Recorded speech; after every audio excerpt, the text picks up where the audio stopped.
하나님께서 예루살렘에 있는 안토니아 요새 지하 감옥에 갇혀 있던 사도 바울을 찾아가셨지요. 그래서 그 옆에 서서 주님이 말씀하셨어요. 내가 너 지킬 거다. 너와 함께 할 거다. 너 반드시 내가 로마로 보내서 로마에서도 하나님 나라의 복음을 증거하게 될 거다. 그러니 두려워하지 마라. 담대하라 라고 격려와 위로의 메시지를 전해주셨습니다. 이 약속대로 40명의 암살단들이 조직되어서 사도 바울을 죽이려고 할 때에 하나님께서는 이 예루살렘 치안을 담당하는 천부장 글라우디오 루시아라고 하는 사람의 마음을 움직여서 로마 군사 470명을 동원하여 밤중에 예루살렘에서 가이사랴로 사도 바울을 안전하게 호송합니다. 사도 바울이 가이사랴에 도착해서 이제 헤롯궁에서 머물고 있을 때에, 그리고 닷새가 지납니다. 가이사랴에 도착한 지 닷새가 지날 때에 저 예루살렘에서 사도 바울을 끝까지 죽이려고 앙심을 품은 유대 대제사장 아나니아가 장로들을 대동하고, 그리고 당대의 최고의 변호사로 알려진 더둘로라고 하는 사람을 고용해서 가이사랴로 찾아왔습니다. 그래서 총독 이 벨릭스에게 이 사도 바울에 대해서 우리가 함께 재판합시다 라고 재판을 요청해서 이제 총독 벨릭스가 재판장이 되어 사도 바울을 재판하기에 이릅니다. 총독 벨릭스가 재판석에 앉았습니다. 그리고 한쪽에는 사도 바울이 서 있고 한쪽에는 대제사장과 장로들과 당대 최고의 변호사인 더둘로가 서 있습니다. 총독 벨릭스가 이제 더둘로 변호사에게 어디 한번 바울을 고발해보라 라고 명령하자 발언권을 얻은 더둘로가 앞에 섰습니다. 보통 재판이 진행되면 검사든 변호사든 이런 말로 시작하잖아요. 존경하는 재판장님이라는 말로 이제 말을 운을 떼지요. 그런데 이 더둘로라고 하는 이 변호사는 한껏 재판석에 앉아있는 총독 벨릭스를 막 치켜 세우기 시작을 합니다. 아첨하는 말로 그의 마음을 부드럽게 합니다. 그가 하는 말이 뭐였느냐면, 총독 베스토께서 이 지역을 통치한 이래로 우리는 태평성대를 이루고 있습니다. 당신의 치적이 어마어마합니다 라고 하면서 이빠른 소리를 하는 거예요. 그런데 정말 총독 벨릭스가 그 가이사랴 지역과 예루살렘을 통치할 때 좋은 일이 많았을까요? 천만의 말씀. 역사가들의 기록에 의하면 이 총독 벨릭스는 잔인하고 포악하며 아주 욕심이 많은 사람이었다라고 평가해주고 있습니다. 그러니 총독 벨릭스가 다스리는 가이사랴와 저 예루살렘까지 사람들이 살기가 좋았을까요? 힘들었어요. 그럼에도 불구하고 이 더둘로는 이 총독의 마음을 사기 위해서 마음을 부드럽게 하려고 했습니다. 왜 그랬을까요? 당시의 재판은 법리 싸움이 아니었어요. 누가 법을 어겼느냐, 누가 법을 더 잘 지켰느냐, 그런 싸움이 아니었습니다. 재판장의 마음을 누가 더 부드럽게 해서 우리 편으로 끌어들이느냐, 재판장이 무엇을 원하는지, 재판장에게 어떤 유익을 끼칠 수 있는지가 더 중요했기 때문입니다. 그래서 변호사 더둘로는 아첨하는 말로 총독 벨릭스를 즐겁게 한 것이죠. 자, 드디어 이제 이 달변가요, 훌륭하다고 명성이 자자한 더둘로가 사도 바울의 죄를 열거하기 시작합니다. 한번 들어보시죠. 사도행전 24장 5절부터 6절입니다. 첫째, 우리가 보니 이 사람 사도 바울은 전염병과 같은 사람입니다. 마치 유럽을 휩쓸었던 흡사병과 같은 그런 사람이라는 거예요. 아주 위험한 사람이라는 거예요. 왜냐하면 천하에 흩어진 유대인들을 다 선동해서 로마 정부를 대항할 폭도를 일으킬 사람이기 때문입니다 라고 고발을 합니다. 당시 그 지역을 관할하고 있던 총독 벨릭스가 이 말을 들으면 어떻게 할까요? 많은 식민지의 로마 정부는, 로마 제국은 자유를 주었어요. 하지만 민심을 어지럽히고 로마 정부에 대항하는 자들은 로마 군대를 급파해서 아주 잔인하게 다스렸습니다. 폭도들을 가만두지 않았어요. 그러니 지금 이 고발은 뭡니까? 바로 사도 바울이 폭도를 일으킬 그런 주도자이니 그를 없애는 것이, 처단하는 것이 옳습니다 라고 항변한 것입니다. 고발을 한 것이죠. 그 다음 이어지는 이 더둘로의 고발은 뭡니까? 저자는 나사렛 이단의 우두머리입니다 라고 고발을 합니다. 이 말은 뭘까요? 로마 제국은요, 타 종교를 인정을 했어요. 단 로마 정부가 믿어야 한다고 이게 제시하는 그 신들도 함께 믿어야 했습니다.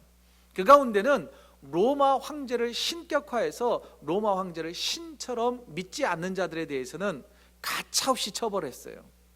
흔히 로마 황제를 신으로 떠받드는 그 행위를 혹자들은 국기에 대한 경례로 이해했다라고 하는 것이죠.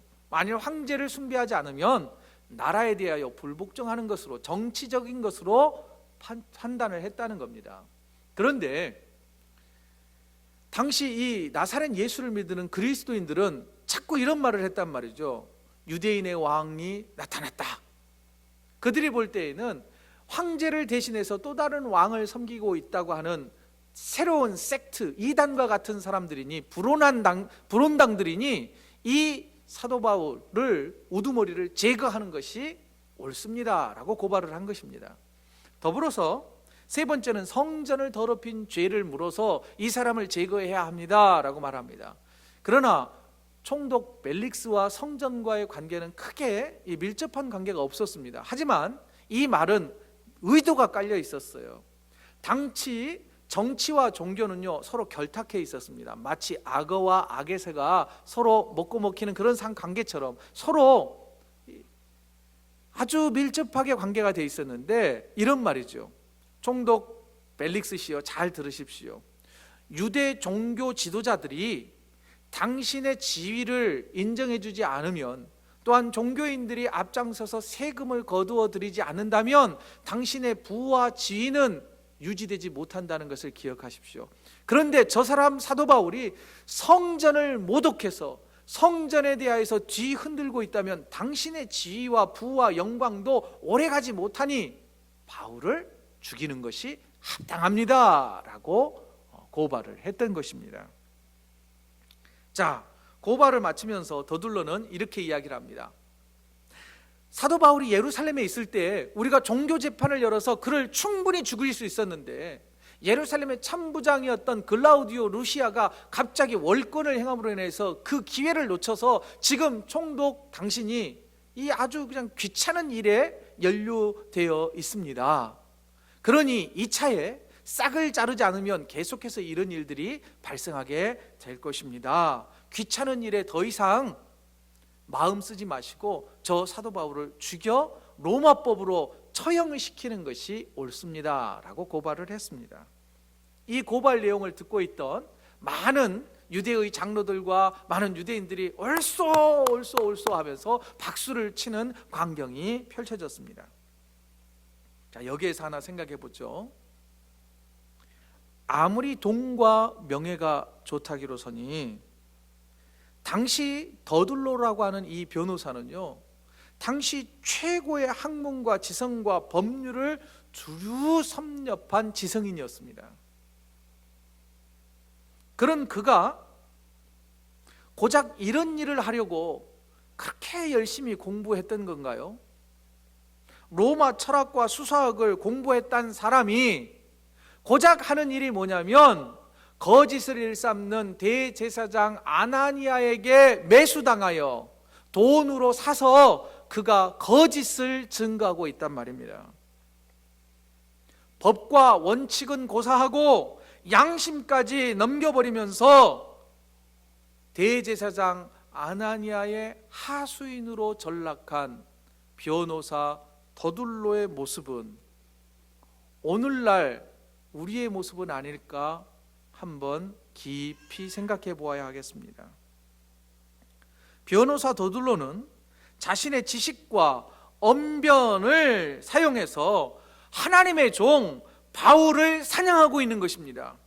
황금의 입이라고 불렸단 말이에요. 그가 황금의 입으로 찬사받던 최고의 지성인과 법률가인 그 더둘로가 하나님 나라가 확장되는 것을 방해하고 있단 말입니다. 여러분, 우리도요, 조심하지 않으면, 영적으로 깨어있지 않으면 이런 유혹에 빠질 수 있다는 것을 기억하십시오. 저와 여러분들에게 풍부한 지식과 연륜과 어떤 재능이 있다면 그 재능을 가지고 사람을 죽이는 데 사용해서는 안 됩니다. 사람을 살리고 하나님의 영광을 드러내는 재능으로 사용되고 지식이 사용되어야 할 줄로 믿습니다.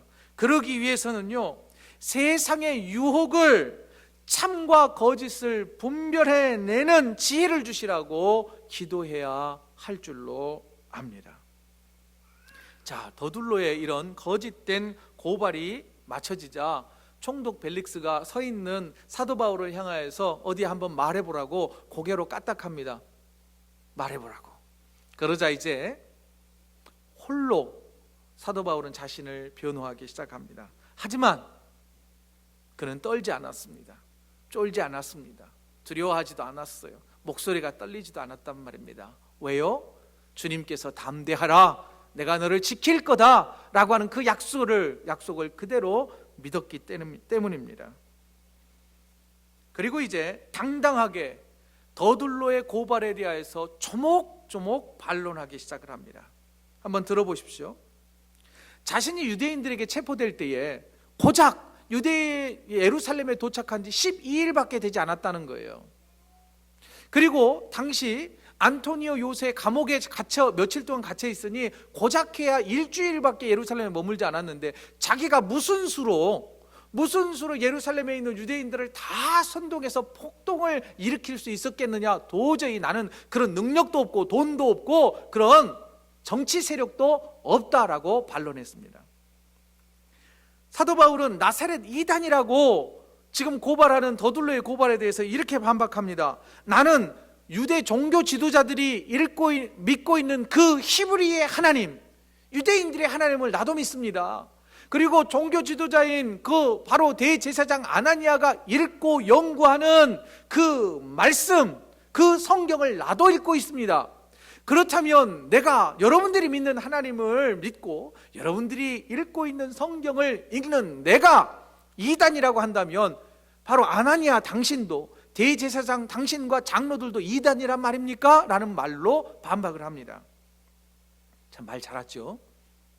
그리고 성전을 더럽혔다고 하는 고발은 거짓입니다. 저는 그때 일주일 동안 나실인 정결 예식을 마쳤을 뿐이고 그 성전에서 그 누구에게도 논증하지 않고 반박하지 않고 전도하는 일도 없었는데, 제가 저 시내에 있는 장터에 서 있었던 것을 보고 오해로 나를 고발해서 나를 죽이려고 했으니 터무니없는 일입니다 라고 조목조목 자신을 잘 변호해 가기 시작을 했습니다.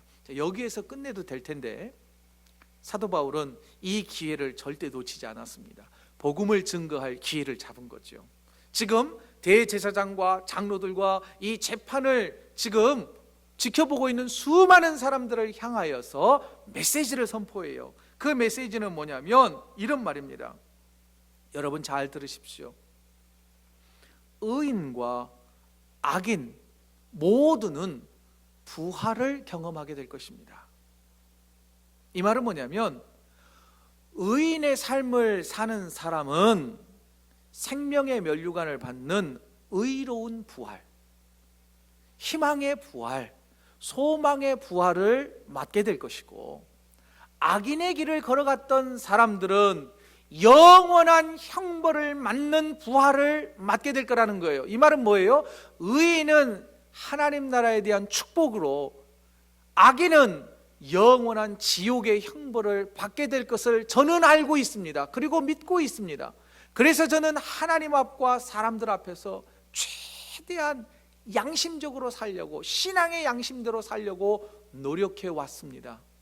여러분들도 그런 삶을 사셔야 합니다 라고 복음의 핵심 증언, 이거 뭐예요? 부활과 종말이 있다는 것을 깨닫고 회개의 삶을 살아라, 진실된 삶을 살아라라고 복음을 증거했습니다. 얼마나 멋집니까? 지금 그 자리는 뭐예요? 자기의 목숨이 왔다 갔다 하는 자리예요. 까딱했다가는 죽을 수 있는 자리예요. 그런데도 그는 그 기회를 놓치지 않고 복음을 전파하고 있단 말이지요. 어디 한번 죽일 테면 죽여봐라. 그러나 나는 절대 안 죽는다. 왜?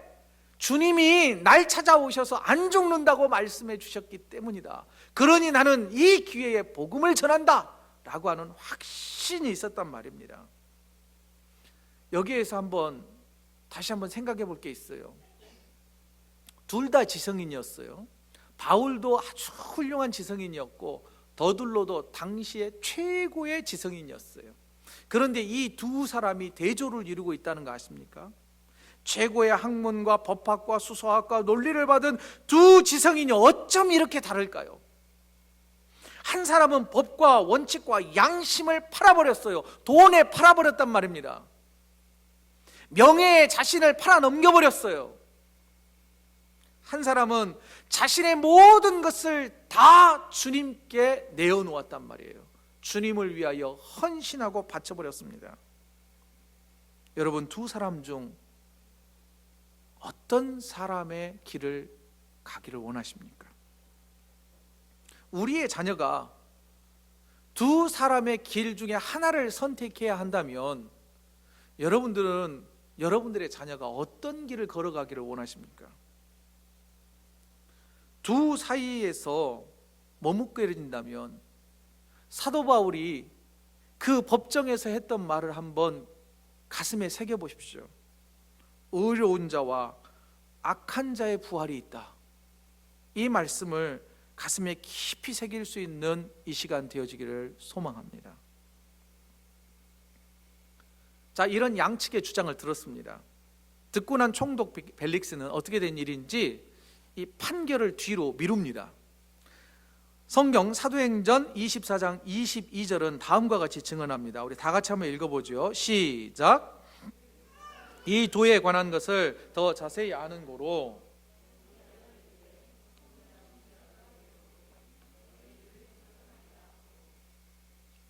총독 벨릭스는요, 지금 유대인들이 고발하는 건 뭐냐면 바울이 믿는 하나님과 자신들이 믿는 하나님과 다르다는 거예요. 그 이유 때문에 지금 정치적으로 고발해서 더 쉬운 거거든요. 그런데 총독 벨릭스는 지금 사도 바울이 믿는 예수님과 유대인들이 믿는 하나님이 다르지 않다는 것을 알았단 말이에요. 너무나 잘 알았어요. 바울이 고소당한 것이 정치적인 범죄가 아니라, 그리고 로마법 실정법을 위반한 것이 아니라 단지 신앙의 차이, 신학의 차이로 인하여서 억하심정에 의해서 고소 고발을 당했다는 것을 알았단 말입니다. 그럼에도 총독 벨릭스는 판결을 미루어요. 그러면서 뭘 하고 있을까요? 그는 주파나를 튕기고 있는 거예요. 유대인 편을 드는 것이 더 나에게 이익인가? 사도 바울 편을 드는 것이 이익인가? 그는 철저히 돈의 논리, 경제 논리로 이 재판을 주도하고 있었던 것입니다. 그나마 다행인 것은 총독 벨릭스가 이제 판결을 뒤로 미룬 뒤에 사도 바울을 감금해요. 감옥에 가두기는 하지만 그에게는 상당한 자유가 주어졌습니다. 자유롭게 면회도 할 수 있었고 사람들을 만날 수 있는 자유를 허락해 줍니다. 이런 판결을 뒤로 미룬 벨릭스 총독이 그의 아내와 함께 사도 바울을 찾아갑니다. 본문 24절이에요. 같이 읽어볼까요? 시작. 수일 후에 벨릭스가 그 아내 유대 여자 드루실라와 함께 와서 바울을 불러 그리스도 예수 믿는 도를 듣거늘. 자, 벨릭스의 아내는 유대 여자였습니다. 이름이 드루실라지요. 이 드루실라는 누구의 딸이었느냐면 헤롯 안티바스 1세의 딸이었고 우리가 잘 아는 헤롯 대왕의 손녀였습니다. 그가 유대인이었다는 것은 이미 사도 바울이 전하는 복음이 거짓이 아니다, 사실이라고 하는 것을 일정 부분 다 알고 있었습니다. 기독교가 이단 종파가 아니었다는 것을 잘 알았습니다. 잘 알았다고 되어 있잖아요. 총독 벨릭스도 잘 알았습니다. 그러나 총독과 그녀는 예수를 믿지 않았어요. 영접하지 않았습니다. 자, 그런데 이 두 부부가 제발로 사도 바울을 찾아온 거잖아요. 초청해가지고 복음에 대해서 듣습니다. 사도 바울이 이 기회를 놓칠 리가 없지요. 이 두 부부를 앉아놓고 전도하기 시작하는 거예요. 말씀을 전파하기 시작하는 거예요. 그러면서 두 사람에게 복음의 핵심 세 가지를 가르쳐 줍니다. 그 세 가지가 무엇인지는 25절이 잘 말해줍니다. 다 같이 읽습니다. 시작. 바울이 의와 절제와 장차오는 심판을 강론하니 벨릭수가 두려워하여 대답하되 지금은 가라. 내가 틈이 있으면 너를 부르리라 하고. 사도 바울이 전한 복음의 핵심은 세 가지. 첫째, 의. 두 번째, 절제. 세 번째, 심판에 대해서 말해주고 있습니다. 이 메시지를 듣고 벨릭스와 두루실라 이 두 부부가 어떻게 했다고요? 두려워했어요. 이 두려워했단 말은요, 양심과 영혼의 찔림이 있었단 말이에요. 영적인 두려움을 갖기 시작을 했어요. 또한 바울의 그 소리를 듣고 깜짝 놀랐어요. 깜짝 놀란 이유는 조금 뒤에 좀 설명을 드리겠습니다만, 더 놀란 건 뭐냐면 지금까지 자기 앞에서 바른 말 하는 사람이 단 한 사람도 없었어요. 그래서 어떻게 된 일인지 사도 바울은 거침없이 진리를 막 선포하는 거예요. 당신 잘못했다고, 이런 거 똑바로 바로잡으라고 말하기 시작한 거예요. 그래서 깜짝 놀랐어요. 사도 바울이 이 두 부부에게 한 말은 이런 거예요. 거짓과 폭력과 탐욕과 잔혹함으로 백성들을 수탈했던 총독 벨릭스에게 하나님이 가르쳐줬던 의의 방법으로, 선한 방법으로 백성들을 통치하십시오 라고 지적을 했어요. 또 하나, 두 번째, 절제하십시오. 이 절제라는 말이 우리가 흔히 쉽게 말하듯이 조금만 먹어, 좀 덜 먹어야지, 야 너 좀 오락 좀 게임 좀 그만하면 안 될까, 좀 절제해봐라, 셀프 컨트롤이라고 표현할 수 있어요. 영어에도 그렇게 나와 있네요. 그러나 이 정도의 말이 아닙니다. 이거는 뭐냐면요, 멀리 제껴두라는 거예요. 멀리 하라는 거예요. 빨리 버려버리라는 뜻이에요. 더 이상 가까이 가지 말라는 의미가 있습니다. 그래서 무엇을 가까이 가지 말라고 했느냐면요, 이 벨릭스 총독에게는요 조강지처가 있었어요. 부인이 있었단 말이에요. 그런데 이 두루실라가 너무 미인이었어요. 그 아름다움에 홀딱 반해가지고 아내를 버리고 두루실라와 결혼했어요. 두루실라는 어떤 여자인지 아세요? 이 총독 벨릭스가 세 번째 남편이에요. 세 번째 남편. 남편들 다 버리고 벨릭스를 따라간 거예요. 그런 그들을 향하여서 절제하라, 이 말은 뭐예요? 음욕을 버리라는 거예요. 더 이상 세상의 욕망에 사로잡혀 살지 말고 그것을 멀리하라 라고 지적한 거예요. 여러분, 이 두 부부는요 시작 자체가 불륜이었단 말이에요. 그런데 그것을 끊어내라 라고 말했으니 얼마나 깜짝 놀랐을까요? 얼마나 수치스러웠을까요? 게다가 이렇게 말합니다. 그가 폭력과 탐욕과 잔인한 방법으로 지켜가는 그 총독의 지위, 당신이 그렇게 긁어모았던 돈의 권력과 힘 얼마 가지 않을 거라는 거예요. 당신이 행한 대로 하나님이 심판할 때가 있을 것이니 회개하십시오 라고 메시지를 선포한 거예요. 영원한 형벌 받지 말고 회개하고 구원의 은혜를 받으라, 복음을 제시한 거예요. 여러분, 이 얼마나 구원의 은혜, 회개할 기회가 얼마나 좋습니까? 그리고 당대 최고의 영성가인 사도 바울이 날마다 찾아간 거예요. 날마다. 한두 번이 아니에요. 복음을 들었는데도 두 사람은 두려워하는 마음이 있었어요. 영적인 감동이 있었단 말이에요. 그러나 회개할 기회, 구원받을 기회, 돌이킬 기회 모두 다 스스로 포기해버립니다. 그러면서 그가 한다는 말을 들어보세요. 지금은 가십시오. 내가 틈이 있을 때 내가 다시 부를 테니까 그때 이야기합시다. 많이 들었단 말 아니에요? 이런 변명과 대꾸 저는 많이 들어보았습니다. 목사님 제가 영주권 받고 나면, 시민권 받고 나면, 아유 목사님 우리 애들이 너무 어려요. 고등학교라도 좀 가면 내가 그때 조금만 더 여유가 생기면 그때 생각해 보시겠다고요? 아직 애들이 어리기 때문에 그때 가서 구원에 대해서, 믿음에 대해서 조금 더 진지하게 생각해 보시겠다고요? 여기 영어로는 convenient라고 돼 있어요. 언제가 컨비니언트 타임이에요? 언제가 컨비니언트 시즌이에요? 고린도후서 2장 성경은 다음과 같이 권면합니다. 같이 읽습니다. 시작. 이르시되 내가 은혜 베풀 때 너에게 듣고 구원의 날에 너를 도왔다 하셨으니 보라 지금은 은혜 받을 만한 때요 보라 지금은 구원의 날이로다. 바로 지금인 거예요. 지금. 뒤로 미루지 마십시오. 지금이 구원 얻을 수 있고 회개할 절호의 시간이에요. 퍼펙트 타임이 지금인 겁니다. 그것뿐일까요? 우리가 헌신하고 섬기는 것도요, 때가 있습니다. 바로 지금 해야 돼요. 우리 인생 다 하는 날까지 주님이 허락하신 직분을 감당하기 편한 날 없어요. 없어요. 퍼펙트 타임 안 옵니다. 왜냐면요, 그때가 되면 또 다른 이유가 생기기 때문이에요. 상황이 여러분들을 가로막게 될 것이기 때문이지요. 은혜의 기회, 구원의 기회, 섬김의 기회 뒤로 미루지 말고 지금 취하시기 바랍니다.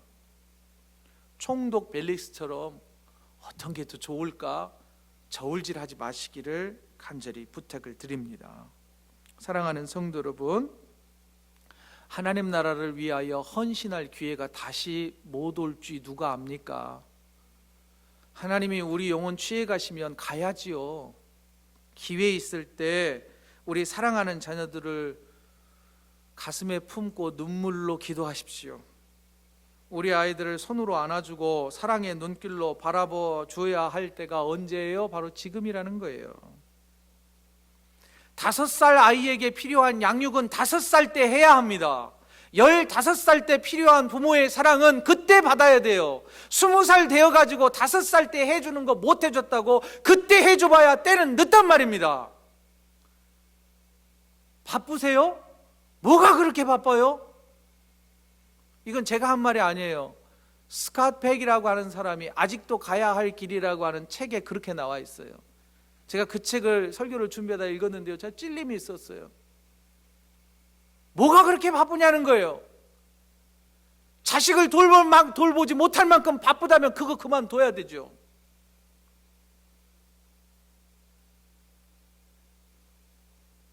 지금은 틈이 없다고요? 너무 바쁘다고요? 그러다 영영 기회가 사라져버릴지 누가 압니까? 여러분, 우리 교회 유수 친구들이 몇 명이냐고요? 30명이에요. 30명. 저 애가 둘이 있어요. 둘 키우기도 힘들어요. 두 놈 데리고, 특히 아시죠? 손이 더 가는 애가 누군지. 그 녀석하고 1시간 제가 있기도 힘들어요, 사실은. 그런데 여러분들이 그렇게 힘들어하는 30명을 김 목사님 혼자 감당해요. 죽으라는 거죠. 여러분들도 힘들어하는 그놈들을 30명 한다니, 30명? 아무리 능력이 좋기로서니 30명 감당 못해요. 제가 아무리 봐도 그럴 능력은 김 목사님에게 없는 것 같아요. 사랑하는 성도 여러분, 우리 모두가 다 교사할 수는 없어요. 그런 말이 아닙니다. 하지만 새겨 들으십시오. 지금 마음에 감동이 있고요, 뭔가 설렘이 있고, 내가 이거 하지 않으면 하나님이 책망하실 것 같은 두려움이 생긴다면 하나님의 콜링입니다. 뒤로 미루지 마십시오. 지금 결단하십시오. 힘든 거 알아요. 어렵다는 거 압니다. 그러나 지금 하나님이 하나님에게 부른 그 콜링에 아멘으로 응답하고 헌신하고 수고하고 눈물 뿌려 자녀들 양육하고 돌보면요, 하나님이 모른 채 하지 않으신다는 거예요. 저는 분명히 믿습니다. 전능하신 하나님께서 그 바쁜 문제도 하나님이 해결해 주실 것이라고 하는 확실한 믿음이 있습니다. 하나님이 먹이시고 입히시고 더 큰 문제들, 하나님이 해결하지 못하실 문제가 어디 있겠냐는 거예요. 하나님께 맡겨보십시오. 능력이 없다고요? 지혜가 없다고요? 만일 더둘로와 같은 그런 지혜가 있다면 차라리 없는 게 나아요. 하나님, 저는 가르칠 능력이 없어요. 기도해 보세요. 하나님께 능력 주시라고. 여러분, 자녀들을 가르치는데 지식으로 가르치나요? 기술로 가르치나요? 사랑으로 가르치는 거잖아요. 사랑할 마음만 있으면 자녀들, 우리 아이들 품을 수 있단 말이에요. 사랑 주시라고, 그 마음 주시라고 우리가 기도하면 하나님이 주시지 않겠냔 말이에요.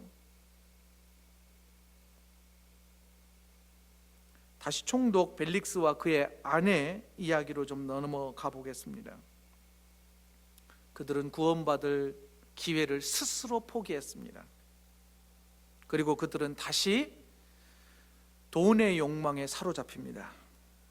본문 26절이에요.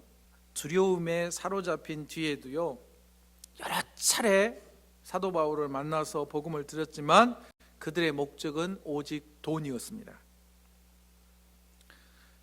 아마 한편 이해는 돼요. 벨릭스 총독이 원래 노예 출신이었습니다. 그런데 그의 형 팔라스가 어떻게 하다가 기회를 잘 타서 네로 황제의 재정 비서가 돼요. 그래서 그의 형 덕분에 저 가이사랴 지역의 총독으로 부임을 하게 됩니다. 그래서인지는 모르겠지만 어렵게 차지한 권력과 부와 명예를 잃지 않기 위해서 그는 총력을 기울여요. 아주 잔인한 사람으로 욕망에 사로잡힌 삶을 살아가게 됩니다. 한편 사도 바울이 저 이방인 교회에서 예루살렘 교회 성도들 돕는다고 상당의 금액의 구제비를 보냈다는 그 정보를 들었어요. 그리고 감금하다 보니 여러 사람들이 왔다 갔다 사도 바울을 만나는데 굉장히 부자인 사람들, 유력한 사람들이 사도 바울과 이렇게 왕래를 하고 있거든요. 이거구나, 상당한 보석금을 받고 한몫 챙기자, 이 생각을 한 겁니다. 그리고 한몫 챙기고 나면 다시 또 추파라를 튕기겠죠. 유대인들에게 내주어서 사도 바울을 죽이게 하든지 아니면 계속해서 호국으로 삼든지, 흔히 이런 말 있죠, 뽕을 뽑든지, 아마 또다시 그런 계략을 세웠을 것입니다. 우리는 어떻습니까? 혹시 물질의 유혹에 이처럼 흔들리고 있지는 않습니까? 그렇다면 디모데전서 6장 10절의 말씀, 경고의 메시지를 잘 들어보십시오. 돈을 사랑함이 일만하게 뿌리가 되나니 이것을 탐내는 자들은 미혹을 받아 믿음에서 떠나 많은 근심으로써 자기를 찔렀도다. 신약성경 10장 마가복음 10장 22절을 보면 부자 청년이 예수님을 찾아왔습니다. 그래서 질문을 던져요. 예수님 어떻게 하면 영생을 얻을 수 있습니까? 그리고 이 에피소드의 마지막 장면은 이렇게 기록되어 있습니다. 그 사람은 재물이 많은 고로 이 말씀으로 인하여 슬픈 기색을 띠고 근심하며 가니라. 영생의 기회를 스스로 포기해버리고 다시는 예수님께로 돌아오지 않았습니다. 결국 벨릭스 총독도 자신의 이익 앞에서 저울질하다가 물질의 노예가 되어버리고 말았습니다. 물질을 멀리 밀어내지 못하고 결국은 영적인 죽음을 맞게 됩니다. 본문 27절을 보시죠. 이 태가 지난 후 보르기오 베스토가 벨릭스의 소임을 이어받으니 벨릭스가 유대인의 마음을 얻고자 하여 바울을 구류하여 두니라. 이 문장을 읽으면 벨릭스 총독이 이제 재임 기간을 마무리하고 아주 환대를 받고 퇴임한 것처럼, 아니면 다른 지역으로 총독의 자리를 이임한 것처럼 읽혀지지 않습니까? 그렇죠? 안 그러신가요? 저는 그렇게 읽혀져요. 그러나 역사가들의 기록은 그렇지 않습니다.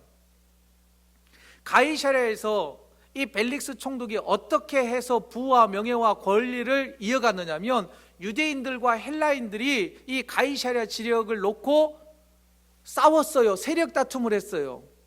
벨릭스 총독은 이것을 이간질시킵니다. 그러면서 한쪽을 아주 무력으로 제압하면서 자신의 치적을 세워서 점점 자신의 권력과 부와 명예와 돈을 챙겼습니다.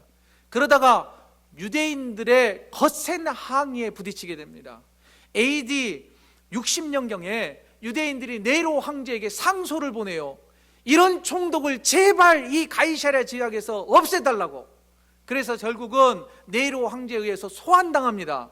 그래서 그의 목숨이 위태로워져요. 죽을 위기에 처했을 때 그의 형 팔라스가 네로 황제의 측근이었잖아요. 읍소해서 겨우 목숨을 건지게 됩니다. 여러분, 부와 명예와 아주 악한 방법으로 탐욕을 부렸던 벨릭스 총독의 끝은요, 불명예스럽게 끝을 맺고 맙니다.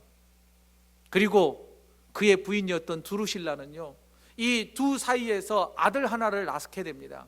그런데 이 부인은요, AD 79년에 베스비오 화산이 폭발할 때에 폼페이오 시내에서 그 화산에 덮여서 죽고 말아요.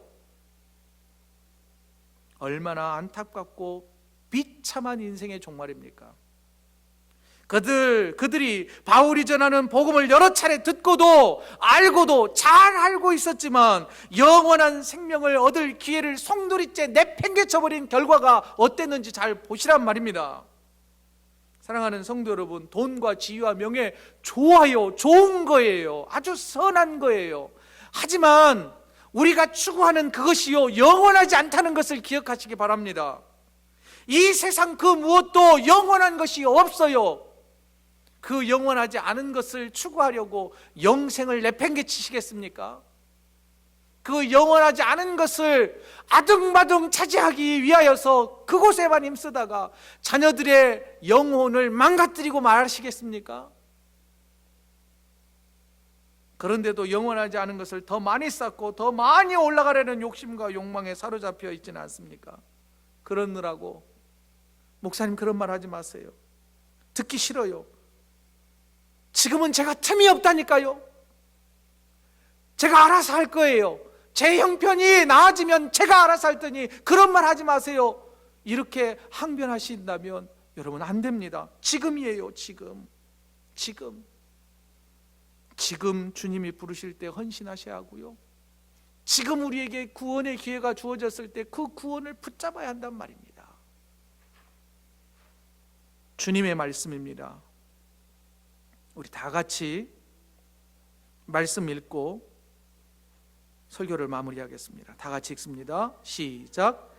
이르시되 내가 은혜 베풀 때 너에게 듣고 구원의 날에 너를 도왔다 하셨으니 보라 지금은 은혜 받을 만한 때요 보라 지금은 구원의 날이로다. 주님의 말씀입니다. 아멘. 기도하겠습니다.